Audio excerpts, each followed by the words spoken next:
¿Y qué es lo que tenemos ahí? ¿Solamente hojitas secas? ¿Qué más hay ahí? Un animal mimetizado. ¿Cierto? Sí, hay un... Este se llama el gecko, es un tipo de gecko. De hecho, tiene un nombre bien peculiar porque es un gecko cola de hoja satánico. Entonces, es un gecko, claro. Y lo que vemos ahí es que tiene una forma, tiene una estructura que está adaptada, ¿cierto?, para estar en esa relación de mimetismo. Entonces, lo que tenemos aquí es un aspecto de la forma de este organismo que funciona. El mimetismo tiene que ver con una función, ¿cierto? La función esta de la semejanza tiene el aspecto de la evolución, porque muchos de los parientes más cercanos de este gecko no tienen esas características, entonces esto es algo evolutivo. Y además también requiere una cierta dinámica, porque él, si estuviera puesto aquí encima de la mesa, nosotros no nos daríamos cuenta del mimetismo, de esa función, de esa semejanza. Esa semejanza está ahí porque él se posiciona activamente en este lugar, de tal forma que uno dice, ah, ahí está la función. Si no estuviera la dinámica de este bicho en posicionarse en ese lugar, no podríamos ver la función del mimetismo. Bueno, las proteínas tienen esos 4 aspectos. La ciencia de las proteínas gira en torno a la estructura, la función, pero también la evolución y la dinámica. Entonces, por ejemplo, el mimetismo también lo podemos encontrar entre las proteínas. Fíjense ustedes la estructura de la izquierda. Aquí tienen arriba en los colores verde, rojo, celeste, proteínas claramente. Pero en el color morado, ¿qué es lo que tenemos? ¿Tenemos una proteína o no? Esto que está aquí en color morado no parece ser una proteína, tiene más pinta de ácido nucleico, un RNA, ¿cierto? Esto funciona en el proceso de la traducción. Esto es un componente que se une al ribosoma en el proceso de la traducción. Bueno, esas proteínas verde, roja y celeste también las encontramos aquí, verde, roja y aquí, bueno, azulita. Pero el resto de la estructura que tenemos acá es de proteína y está imitando la misma morfología que tiene el RNA aquí. Porque de hecho se une, todo este complejo de proteínas se une al mismo lugar al que se une este otro. Solo que la estructura del RNA aquí está siendo reemplazada por esta proteína, por un tipo de mimetismo molecular. Entonces, aquí las proteínas también, como les digo, tienen centralmente estos aspectos de la forma, ¿cierto?, la estructura, la dinámica, porque esto no es una estructura estática, está a una determinada temperatura, los átomos están moviéndose y formando interacciones y rompiéndolas, tienen una dinámica. Tiene una función porque este complejo se une en el lugar de este otro y reemplaza la posición de este otro y cambia la función que este está desarrollando. Y el aspecto evolutivo es porque claramente pasan miles de millones de años y entonces hay pequeños ajustes en la estructura que permiten la función esta del mimetismo molecular. ¿Ok? Así que la ciencia de las proteínas tienen esos 4 pilares. La función o adaptación, el concepto de adaptación también es súper importante. Adaptación significa hacia, aptus, apto o aptitud para una función particular. Y muchas veces las funciones van evolucionando. Aquí tenemos una estructura que originalmente no estaba desempeñando esta función, pero que una vez que se transformó la estructura por alguna contingencia, se rompió ese pedazo de la herramienta y ahora funciona en otro tipo de actividad. Entonces, eso sucede constantemente en biología. Está la mirada tipo del diseño inteligente, la mirada no científica, digamos, que ve en este tipo de situaciones de la biología un diseño inteligente, ¿cierto? Pero desde la biología uno ve estructuras que coevolucionan van cambiando de manera conjunta a lo largo de miles de millones de años, y entonces su interacción, la interacción de las estructuras, tiene que ver con de qué forma pueden ser eventualmente heredadas generación tras generación en la replicación de las células de los organismos, ¿cierto? Todo el proceso evolutivo. Las proteínas, el nombre que tienen, tiene que ver con este concepto de algo fundamental, algo primario, proteos, en griego. Las proteínas, estas que estamos viendo este aspecto de su evolución, de su función, de su estructura, fue acuñado el nombre por este señor Berzelius, no sé si lo habrán escuchado, pero es muy famoso en el área de la química. Jöns Jacob Berzelius fue el primero en hablar de proteínas. Y este señor, ya en ese tiempo antiguo, fíjense en la época en la que él vivió, consideraba que estos compuestos químicos orgánicos grandes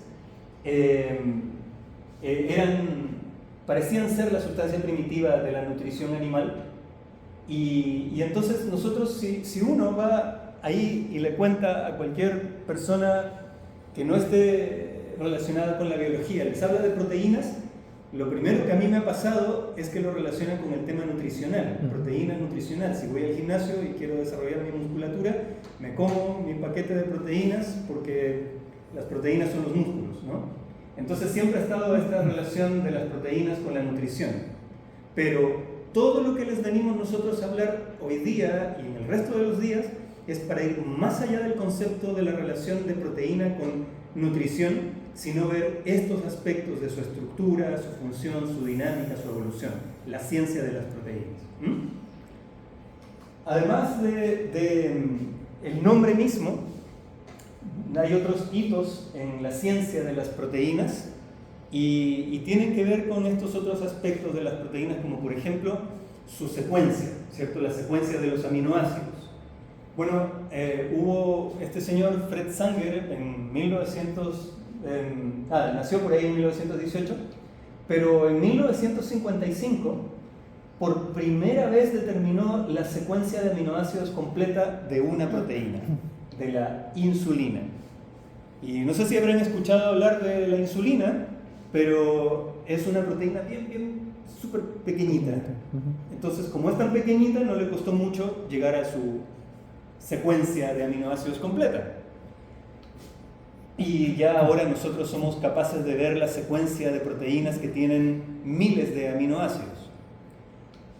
Entonces, es importante la secuencia del polímero cuando uno está hablando de las proteínas, porque hay un aspecto muy fundamental en esa secuencia que determina el resto de sus características. Otro aspecto, otro hito en la historia de la ciencia de las proteínas es que esta idea de que la secuencia se organiza en la estructura primaria, secundaria, terciaria y cuaternaria fue desarrollada por este señor, un proteinólogo danés, porque en la ciencia de las proteínas, las personas que se dedican a la ciencia de las proteínas son proteinólogos. Aquí ya empezó a desarrollar este concepto de los niveles de estructura. Otro hito súper importante en la proteinología es la primera estructura cristalográfica de una proteína que fue publicada en 1958, la mioglobina. Fue la primera vez que se vio la estructura con detalle atómico, las posiciones de los átomos de este polímero, y que tenía una forma, lo que actualmente esta forma o esta estructura se le llama con el concepto de plegamiento. En proteinología, plegamiento tiene un concepto bien fuerte, bien determinado, y tiene que ver con el tema de que las proteínas están así, enrolladas o plegadas. Entonces, sin embargo, claro, uno dice que el papel, por ejemplo, uno dobla el papel y uno dice el papel está plegado, ¿ya? Pero en proteinología uno quiere decir la proteína está enrollada, la proteína está plegada. El plegamiento es la forma.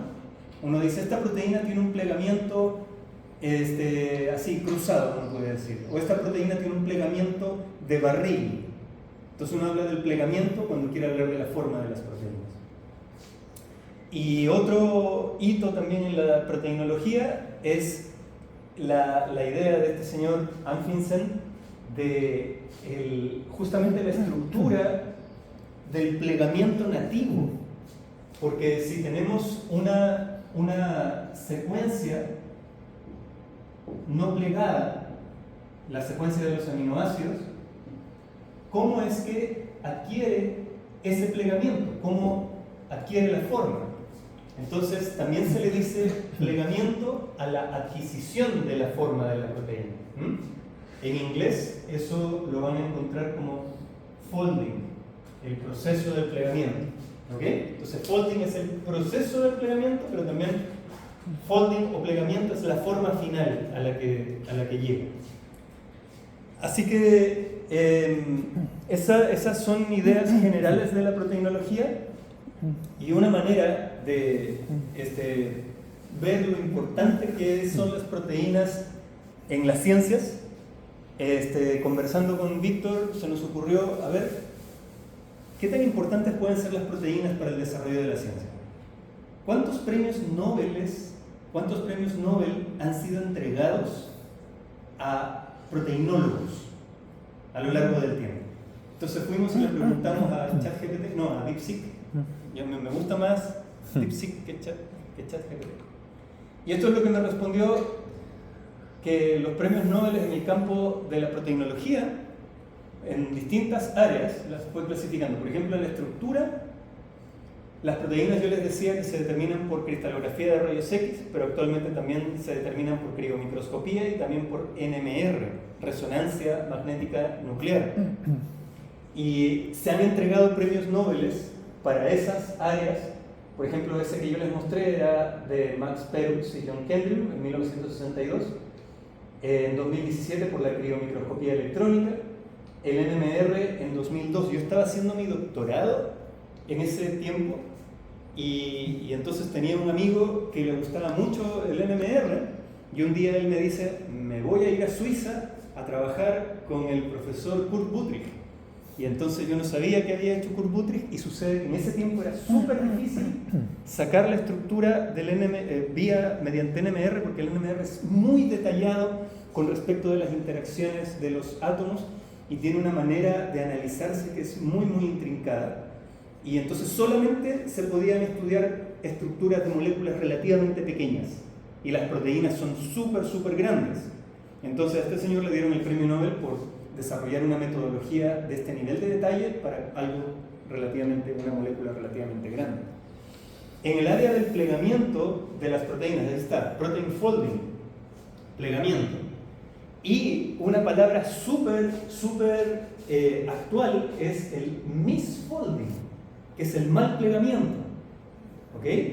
Misfolding es cuando una proteína que tiene una estructura eventualmente, vamos a ponerlo así hacia abajo, eventualmente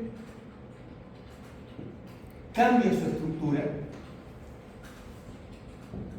Por eso uno le pone esta palabra, que no tiene que ver con ninguna cosa de ética de lo bueno y lo malo, sino que esa proteína ya no está plegada de una manera funcional, y en la mayoría de los casos produce agregados. Y esos agregados producen enfermedades, como por ejemplo el Alzheimer, los priones, la enfermedad de Huntington, etc. Son proteínas que han perdido su plegamiento en procesos que son estudiados como misfolding. Y claro, uno de las personas que recibieron premio Nobel por estudiar este tipo de situaciones, Christian Anfinsen, que era uno de los que ya yo les mostraba, y otro premio Nobel también. Las proteínas, aquí están los misfolding diseases, en las enfermedades de mal plegamiento, y el conocimiento de que se necesitan, o en la célula participan estructuras como las chaperonas que ayudan en el plegamiento, también dio origen a un premio Nobel en 2004. ¿Y ese mal plegamiento se debe a algún estrés externo que haya podido recibir el individuo? Cuando uno habla de estrés, uno está hablando de una condición ambiental. Entonces, las proteínas, para adquirir este plegamiento, tienen un ambiente en la célula. No solamente me estoy refiriendo yo al ambiente acuoso, sino que muchas veces, por ejemplo, al ambiente de la presencia de otras proteínas que pueden interactuar con ella. También a un ambiente redox, por condiciones de estrés oxidativo, y muchas otras características ambientales en la célula que conducen a que este plegamiento cambie.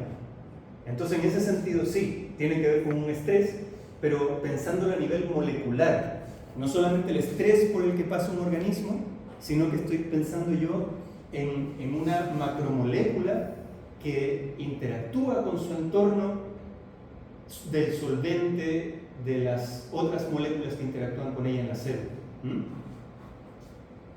Bueno, las proteínas son catalizadores biológicos y han habido premios Nobel en el 46, el 89, el 97 con respecto de actividad catalítica. Bueno, en uno de los casos no es proteína, sino que es catálisis por RNA, pero este RNA forma parte de un complejo con una proteína. Transducción de señales, premios Nobel en el área de medicina, fisiología, con respecto de proteínas que tienen que ver con sistemas de señalización intercelular, como proteínas G, receptores acoplados a proteínas G, también dieron origen a premios Nobel. Anticuerpos y producción de proteínas recombinantes, premio Nobel en medicina, premio Nobel en química.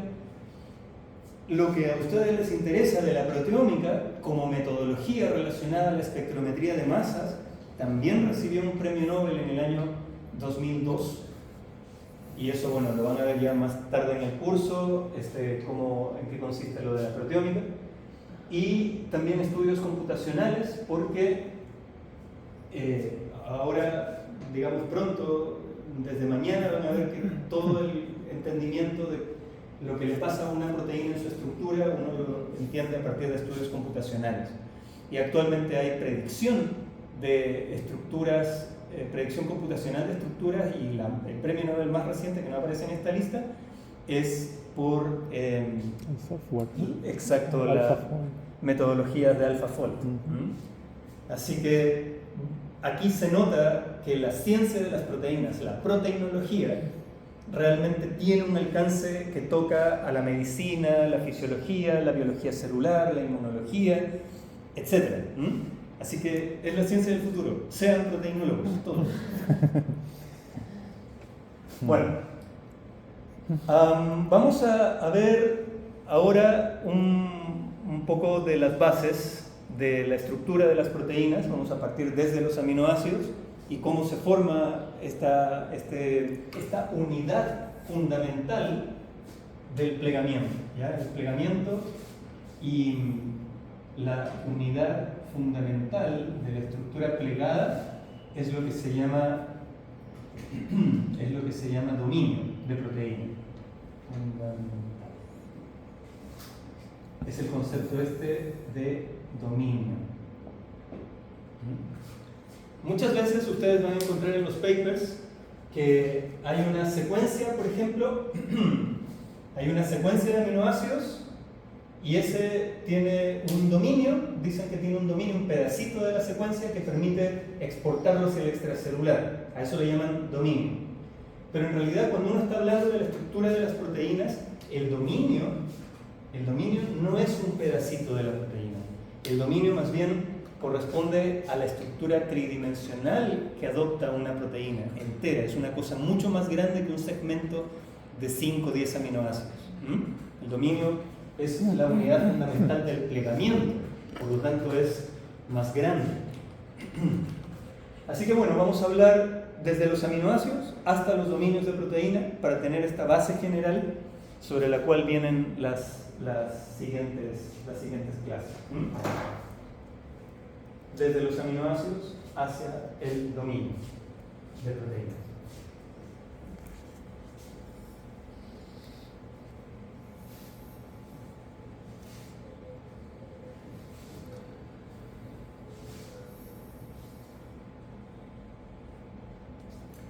claro, cuando uno habla de aminoácidos con otra persona, también vuelven a pensar en la nutrición. Los aminoácidos, de hecho, son componentes súper importantes de la nutrición. No podríamos vivir sin los aminoácidos como nutrición, pero lo que les vengo a hablar ahora es de las estructuras de los aminoácidos. Los aminoácidos son moléculas que tienen siempre esta estructura genérica. Un átomo de carbono central, y los átomos de carbono siempre tienen 4 enlaces cuando están en la hibridación básica sp3, ¿no? 4 enlaces. ¿Con qué se enlazan esos 4 enlaces? Bueno, con el grupo amino y el grupo ácido carboxílico, lo que le da la característica de ser llamado aminoácido. Y se llaman, por cierto, no solamente aminoácidos, sino que son más estrictos en el nombre. Yo, por ejemplo, no solamente soy Ricardo Mauricio. Y estos no solamente son aminoácidos, sino que son alfa aminoácidos. ¿Alguien sabe por qué les llaman alfa aminoácidos? Por el carbono alfa. Claro, mira, cuando tú tienes, por ejemplo, 2 carbonos ahí, tú puedes tener el grupo amino, NH3, y el grupo carboxilo, unidos a átomos de carbono diferentes. ¿Ok? Y aún así, esto también es un aminoácido, pero no es un alfa aminoácido. El alfa aminoácido tiene el amino y el carboxilo unidos al mismo carbono, como lo ven ahí. Y ese es el carbono alfa que dice, ¿cómo te llamas? Alex. El carbono alfa que dice Alex. De hecho, en los meteoritos, estos que caen desde el espacio, hay beta aminoácidos, ¿ok? Hay gamma y delta aminoácidos, moléculas orgánicas que tienen grupo amino y grupo carboxilo, pero separados, no unidos al mismo átomo, sino que separados en un carbono, en 2 carbonos, en 3 carbonos.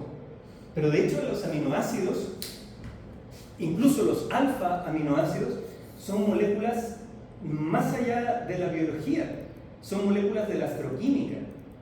Se han detectado aminoácidos en meteoritos, en cometas, en muchos lugares. El aminoácido no es una propiedad, no es una propiedad privada de la biología. Los aminoácidos y los alfa aminoácidos se encuentran en el universo entero.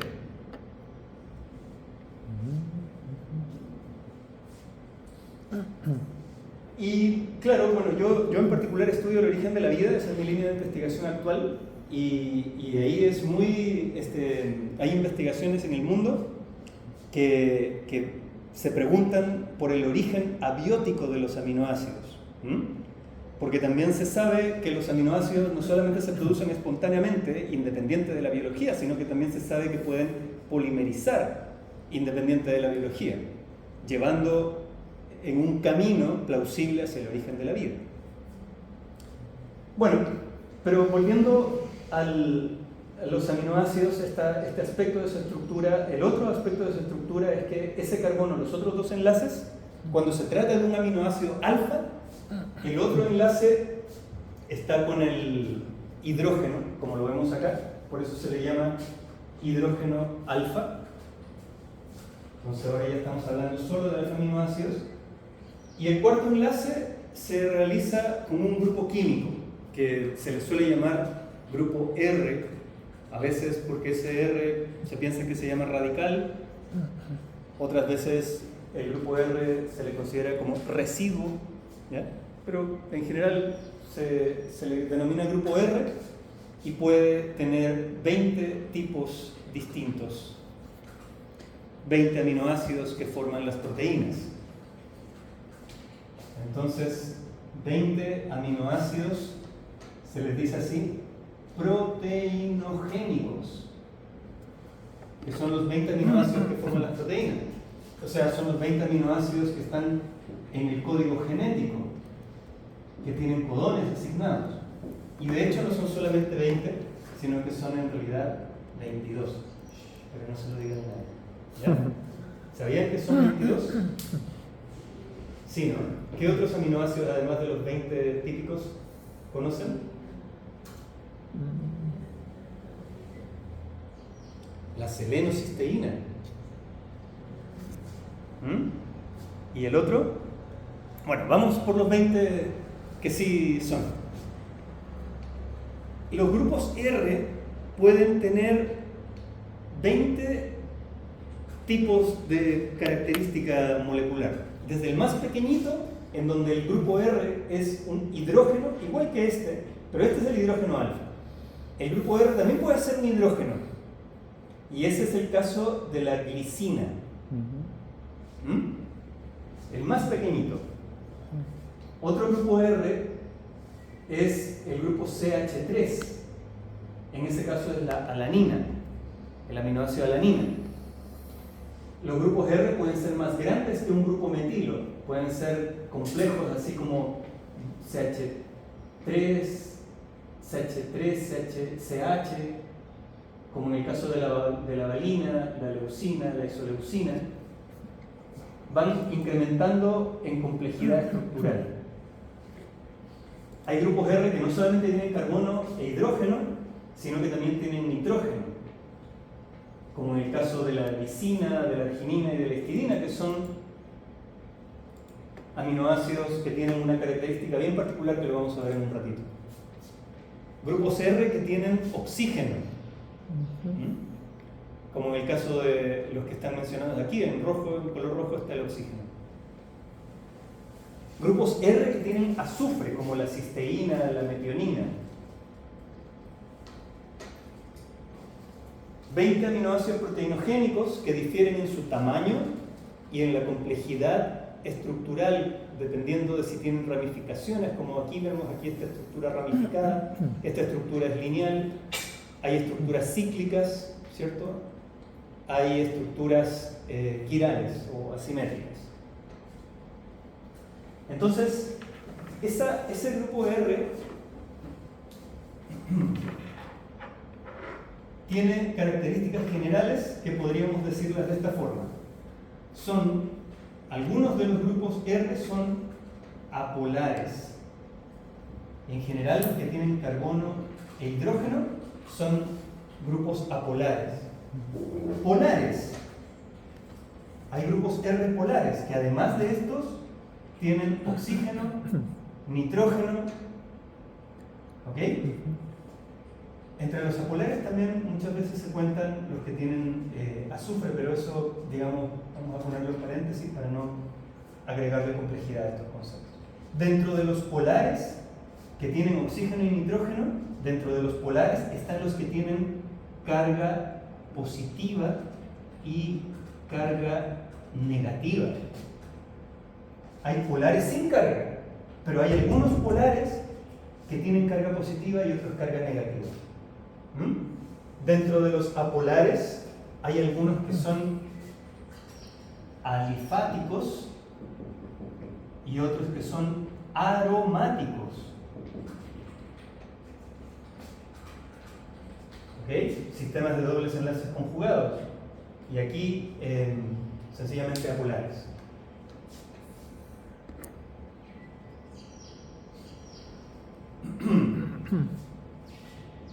Ok, entonces, ¿qué pasa si yo tengo una cadena de aminoácidos, como si fuera un collar de perlas?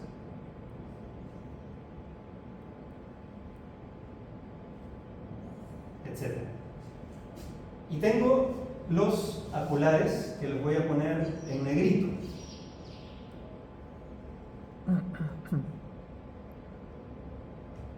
Y tengo mi cadena de aminoácidos, los tengo en un solvente acuoso, agua. Los tengo en agua, que es, como solvente, es polar.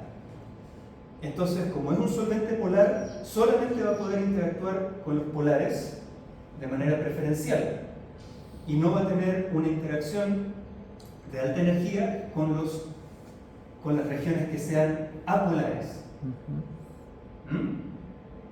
Ahí hay una primera idea súper importante. Tenemos aminoácidos con grupo R apolar y polar, pero las proteínas siempre están en un solvente polar. ¿Qué va a pasar ahí? Bueno, vamos a ver primero un aspecto de cómo es que puede aparecer una carga positiva o negativa en una molécula. ¿Por qué una molécula? Yo sé que, por ejemplo, si tengo sal de el cloruro de sodio, el sodio tiene carga positiva, el cloruro tiene carga negativa, ya.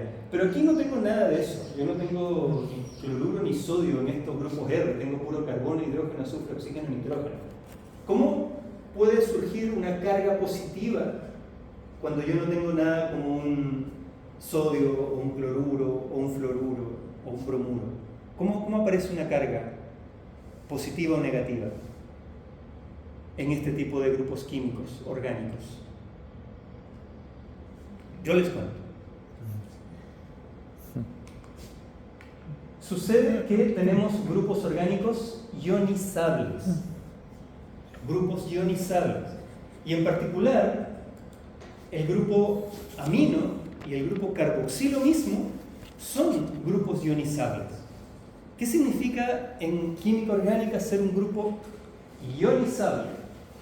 Significa la capacidad de formar un ion. ¿Ya? Pero ¿cómo estos grupos orgánicos forman un ion? Y ahí lo fundamental es... Adelante, no hay problema. Asiento. Si bien nosotros no tenemos nada como el sodio ni el cloruro para tener carga positiva o negativa, ¿ya? Vamos a ponerlo así, tachado, sí tenemos entre estos uno que sí encarna la carga positiva por excelencia, y es el protón, H+, ¿cierto? El protón, lo que está relacionado con el pH, ¿cierto? Que es la concentración de protones. El protón tiene carga. Entonces, fíjense que tenemos el grupo químico que es el grupo carboxilo. El grupo carboxilo del alfa aminoácido, por ejemplo, es un grupo, como está mostrado ahí, es un grupo COOH, pero si lo vemos un poco más en detalle su estructura, vamos a ver que es así: un carbono con dos oxígenos, uno de ellos está como carbonilo, un doble enlace, y el otro oxígeno está como alcohol, como OH. Pero sucede que ese protón puede salir, disociarse, y la carga negativa del oxígeno se reparte entre los dos oxígenos por resonancia, ¿cierto? Eso es un evento de ionización, en este caso de desprotonación. Y entonces, si yo tengo un grupo COOH, va a haber un pH en el cual va a estar como una carga negativa, como un grupo cargado negativamente, que sería el CO menos. Y hay grupos R polares que por tener oxígeno tienen un grupo carboxilo, entonces pueden formar cargas negativas en la forma de grupos carboxilo. Cargas negativas. ¿Alguna duda? Díganme más. Claro, la pregunta inicial es ¿cómo puedo yo tener una carga negativa en una proteína? ¿Por qué? Porque hay grupos R que tienen el grupo carboxilo, y ese grupo carboxilo se puede disociar su protón, y al disociarse el protón surge la carga negativa. Eso es a lo que me refiero. Así se forma una carga negativa. Si quisiéramos que el protón fuera positiva, no tendría que tener el grupo carboxilo dentro de la secuencia. Esta sería una manera, pero todas las proteínas van a tener grupos carboxilo. Serían polares, entonces. No, porque hay grupos R que son apolares, que no tienen grupo carboxilo. Son en ese sentido heterogéneas. hay algunos aminoácidos dentro de la cadena que son polares y que pueden tener carga negativa o positiva, y hay otros aminoácidos en la cadena que por ser apolares no van a tener carga, van a ser neutros. Y además apolares que siendo neutros no interactúan preferencialmente con el agua. Ya. Mi primera pregunta era ¿cómo es posible que aparezca una carga negativa en la proteína? Mi segunda pregunta es ¿cómo puede aparecer una carga positiva? Se basa en lo mismo. Se basa en la carga del protón y se basa también en otro tipo de grupo ionizable, que es el grupo amino. El grupo amino, o NH, aquí lo tenemos, el COH, este es el grupo carboxilo, el grupo amino es NH2. El grupo NH2 es neutro, pero tiene un par electrónico no enlazante, y ese par electrónico no enlazante puede unir un protón. Lo tenemos acá, NH2, grupo amino, puede unir un protón que tiene carga positiva y forma el grupo NH3 que tiene carga positiva. Entonces, ¿cómo pueden aparecer cargas positivas en una cadena de aminoácidos de la proteína? Bueno, porque está el grupo N, el grupo amino, el grupo NH3.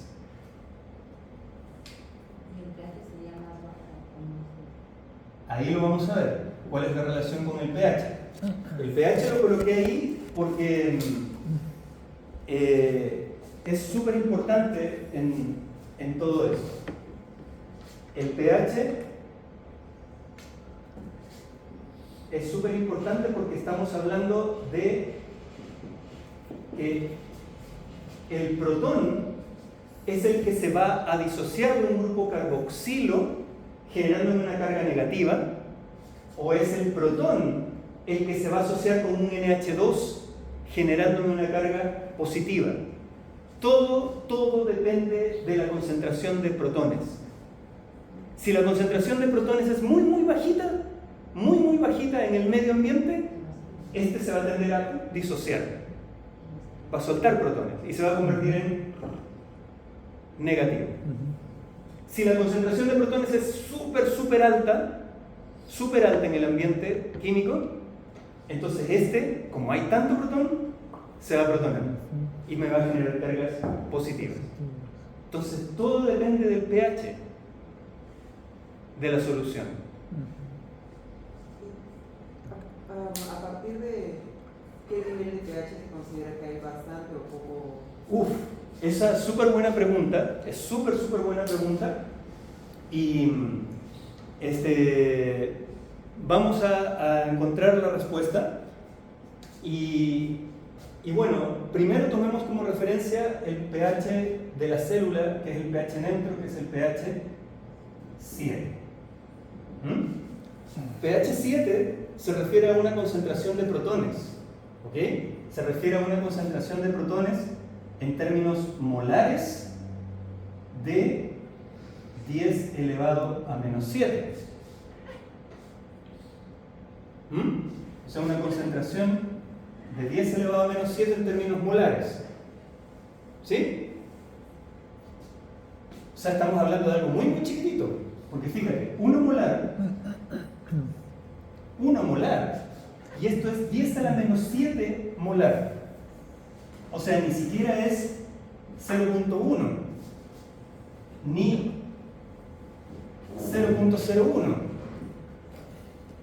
¿ya? Sino que es a la menos 7. 0.00. A la menos 6, no, a la menos 3 es milimolar.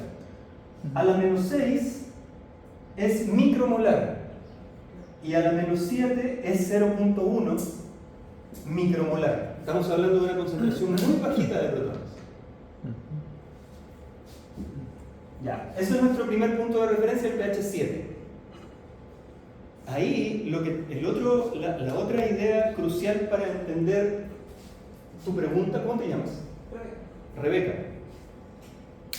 Él era Alex, ¿no? Y tú Rebeca ya. Esa es una primera idea que hay que tener en cuenta con respecto del pH. Ya. El otro punto importante es no solamente cuál es el pH que yo tengo en el ambiente químico, sino que es la afinidad de protonación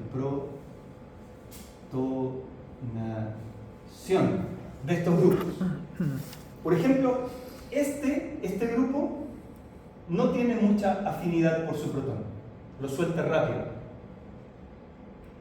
lo suelta muy fácilmente. Este grupo tiene mucha afinidad por el protón, lo agarra muy fácilmente. La afinidad de protonación es lo que se llama pK-A. No sé si alguna vez han escuchado la relación entre el pK-A y el pH. La relación entre pK-A, que es una característica del grupo químico. Si eres carboxilo, tienes un pK distinto de que si eres un grupo amino. Y el otro factor es el pH, que es una característica del medio. Esta es una característica del grupo químico y esta es una característica del ambiente.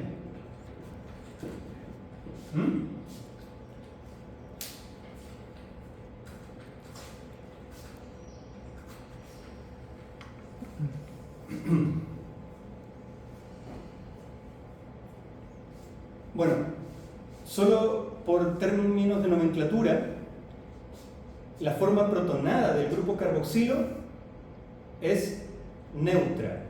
La forma desprotonada del grupo carboxilo es negativa. La forma protonada del grupo amino es ¿qué? ¿Neutra?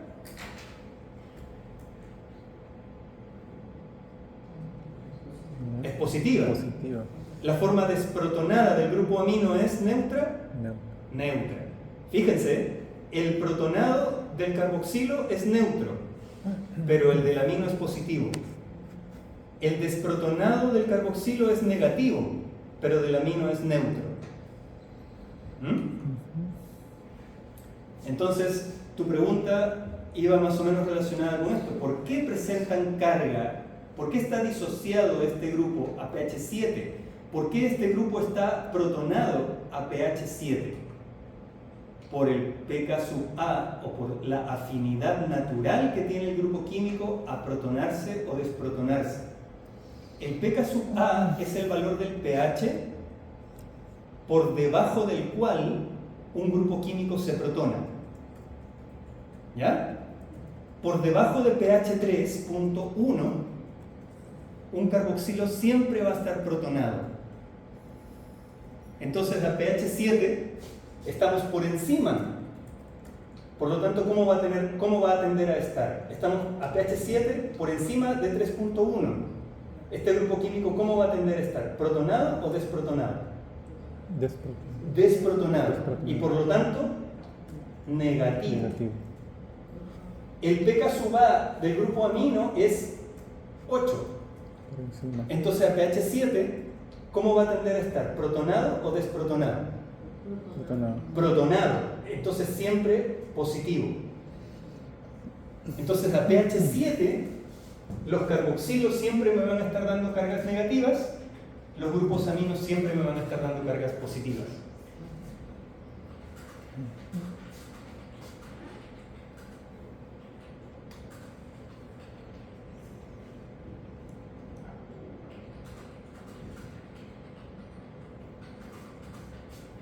En una cadena de aminoácidos yo voy a tener aminoácidos con R, con grupo R, polar.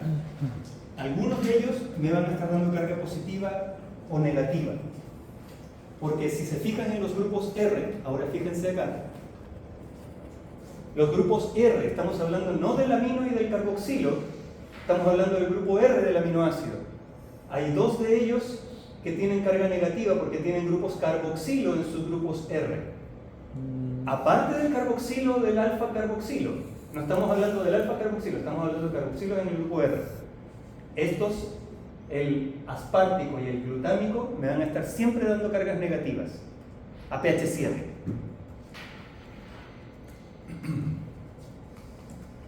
Hay otros grupos R que tienen el NH2, el grupo amino, o otros grupos con nitrógeno, cuyo pK sub A, al igual que el del grupo amino, también son mayores que 7. Por lo tanto, siempre me van a estar dando cargas positivas.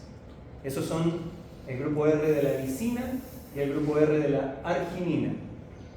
A pH 7, siempre que yo tenga una lisina en la estructura, voy a tener carga positiva. Siempre que yo tenga una arginina en la estructura, voy a tener una carga positiva, porque el pK de esos grupos es mayor a 7. Y hay un aminoácido que, teniendo nitrógeno, la histidina, teniendo nitrógeno ese aminoácido, también se protona y se queda con carga positiva, pero su pK sub A es súper cercano a 7. Entonces, algunas histidinas van a estar protonadas y otras no protonadas. Es un aminoácido que está en ese nivel de ambigüedad, que justo el pK sub A de ese grupo químico está cerca del pH fisiológico de 7. Entonces no sabemos si va a estar de repente protonada o desprotonada. ¿No se puede estar como polar o no polar? En este caso, nunca va a ser apolar porque tiene nitrógeno, tiene un átomo que le da la polaridad como el nitrógeno. Va a ser polar, pero no necesariamente va a estar cargada positivamente, puede estar neutra. O sea, se puede ser polar y neutro.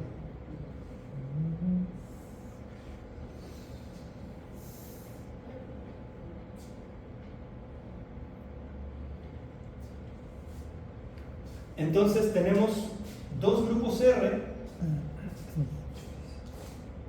Tenemos dos grupos R negativos y tres grupos R que pueden ser positivos. De entre los 20 aminoácidos, hay 5 que pueden tener carga.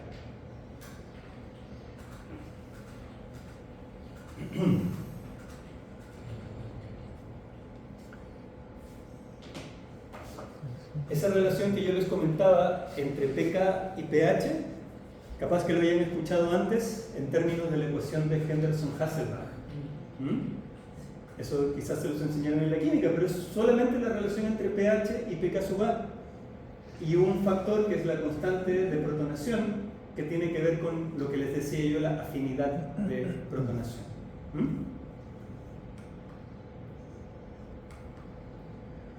Así que todo esto es lo que ya hemos conversado, que a pH 7 hay algunos que tienen carga positiva y a pH 7 hay algunos que tienen carga negativa. Ok.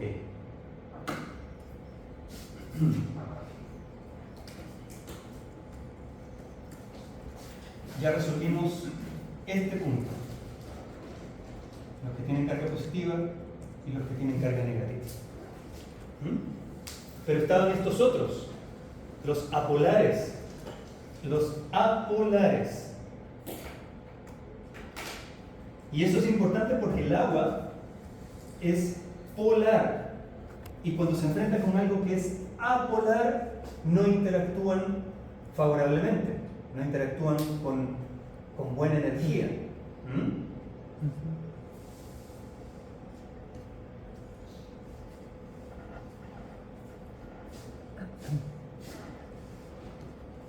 Fíjense, estos son los aminoácidos con grupo R apolar. De partida, la glicina, el más pequeñito de todos. Hay otros que tienen, fíjense, solamente carbono e hidrógeno. CH3, CH2, CH2, CH2, CH3, CH. ¿Se fijan? Todas estas son cadenas laterales donde hay solamente carbono e hidrógeno. Aquí hay una como la metionina que tiene azufre, pero ese azufre está atrapado entre dos carbonos. También es alifático y apolar, no interactúa preferencialmente con el agua. Aquí tenemos otras dos cadenas laterales que siendo aromáticas, porque tienen sistemas de dobles enlaces conjugados, la fenilalanina y el triptofano, son aromáticos, también pertenecen al grupo de los apolares, porque como ustedes ven ahí, tiene solamente carbono e hidrógeno. Este en particular además tiene el nitrógeno, pero este nitrógeno está formando parte de un sistema conjugado y le resta polaridad, por decirlo así. Los aminoácidos que tienen grupo R aromático son apolares en general. Hay un solo aminoácido que no sé si lo habrán escuchado, que también es aromático, pero que tiene un grupo hidroxilo y eso ya le confiere un poco de polaridad, que es la tirosina. Es como este que está acá, aromático, tiene el anillo aromático, pero además tiene un grupo hidroxilo. Esa región del anillo aromático es apolar.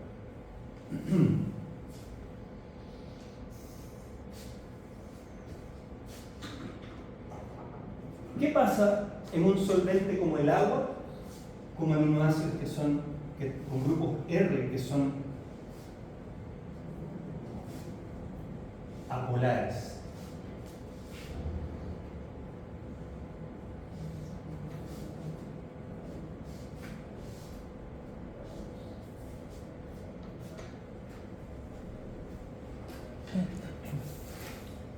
Que sea apolar no significa que no interactúe. Va a venir una molécula de agua que tiene esa forma como de boomerang, ¿cierto? Un oxígeno con dos hidrógenos, y de repente se va a topar con la estructura del grupo R apolar, así.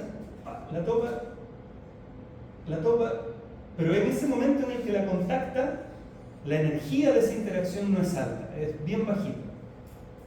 ¿Ya?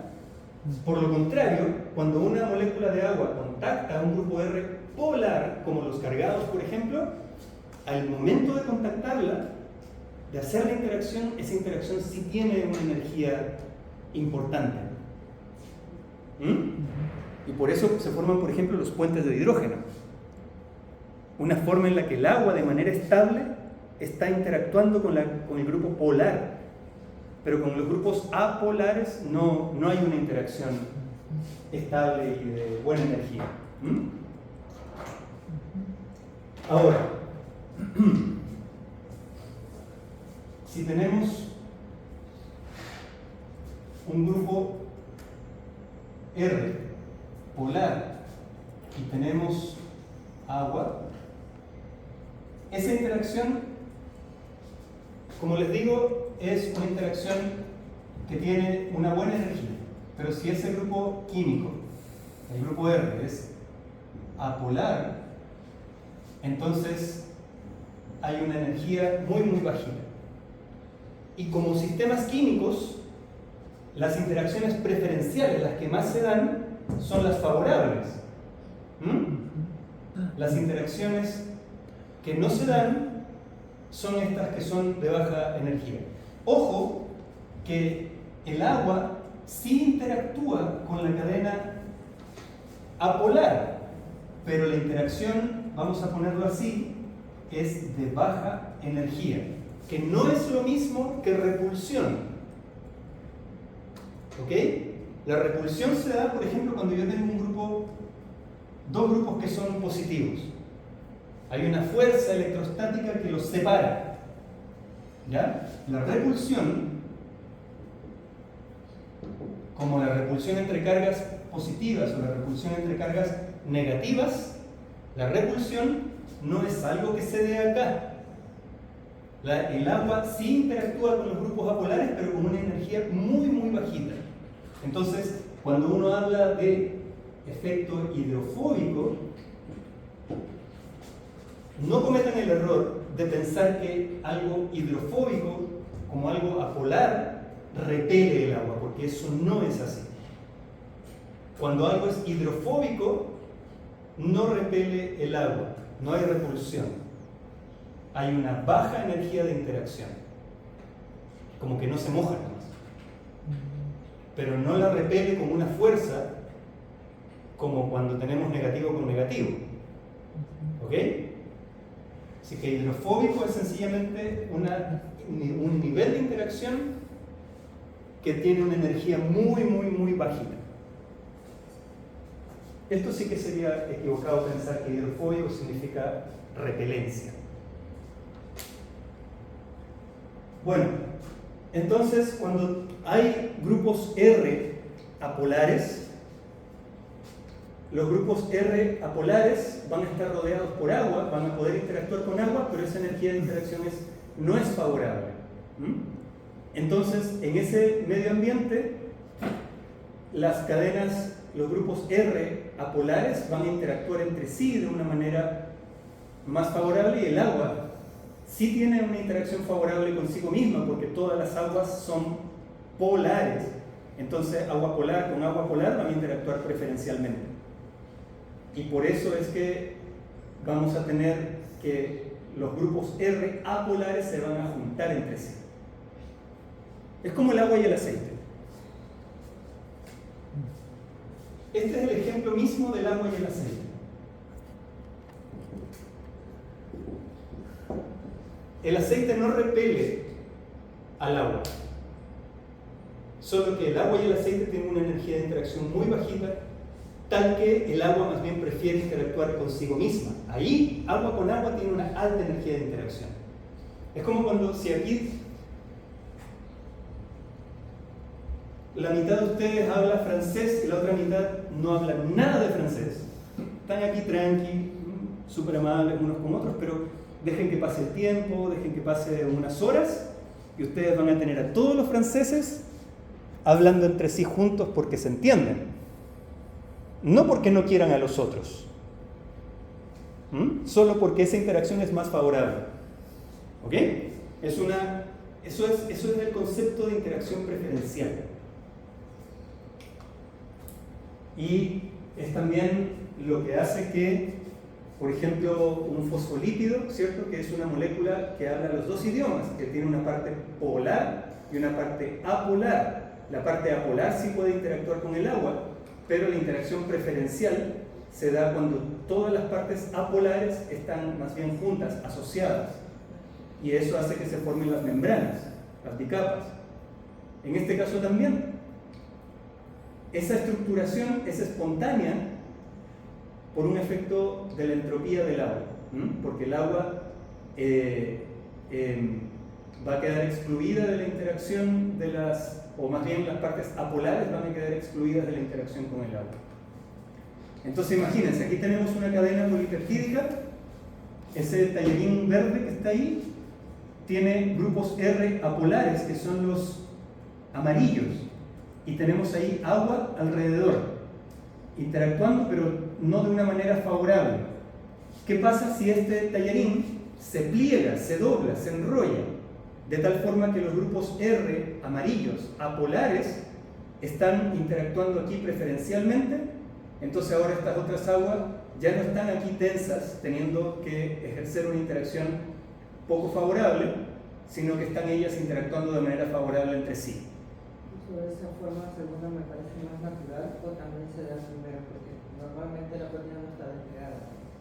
Sí, claro, esta se va a dar con más frecuencia. Si tuvieras tú 1000 cadenas de esta en la solución, 1000, vas a tener probablemente 999 así y una de ellas así.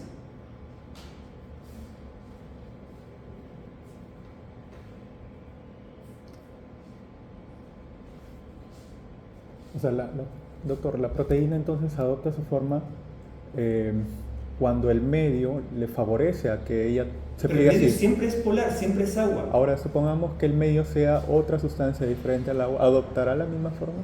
No, justamente en un medio como la bicapa lipídica, cuyo interior es apolar, la parte de la proteína que está inserta en la membrana, ahí los grupos R apolares no van a estar escondidos en el interior, van a poder estar hacia afuera, hacia la superficie de la proteína en esa región, porque en esa región lo que está alrededor de esa región es apolar, y entonces ahí ya los grupos R no tienen por qué estar escondidos hacia el interior, sino que están hacia afuera.